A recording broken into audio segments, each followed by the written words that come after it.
இப்படித்தான் நம்ம சமூகம் இருக்கு. கல்வியை நோக்கமாக கொண்டு கல்வி தான் ஒரு சமூகத்தை முன்னேற்றும். இன்னைக்கு இந்த தமிழ்நாடு இவ்வளவு கல்வியில உயர்தர மற்ற மற்ற மற்ற ஸ்டேட்டை விடவெல்லாம் இன்னைக்கு மேன்மையில் இருக்குன்னா அதுக்கு முக்கியமான காரணம் பெரியார். நம்ம அவர் முஸ்லீமா இல்லையா அதில் வேற பெரியார் அவர்.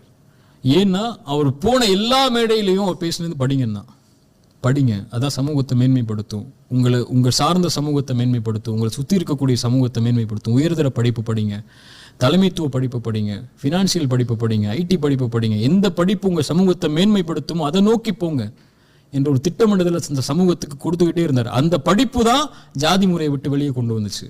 அந்த படிப்பு தான் அடக்குமுறைகளை கொண்டு வெளியே கொண்டு வந்துச்சு. அந்த படிப்பு தான் இன்னைக்கு ஒரு சமூகத்தை அவங்க சார்ந்த சமூகத்தை மேன்மைப்படுத்துறதுக்கு உதவி செஞ்சுச்சு. உயர்ந்து வந்ததுக்கு அப்புறம் அவன் என்ன ஜாதியா இருந்தாலும் மதமான யார் பார்க்குறா? உயர்ந்து வர்ற வரைக்கும் தான் நீங்க முஸ்லீம், நீ ஹிந்து, நீ தாழ்த்தப்பட்டவன், உயர்த்தப்பட்டவன். நீ மேலே போயிட்டன்னா நீ ஐஏஎஸ் ஆஃபீஸர்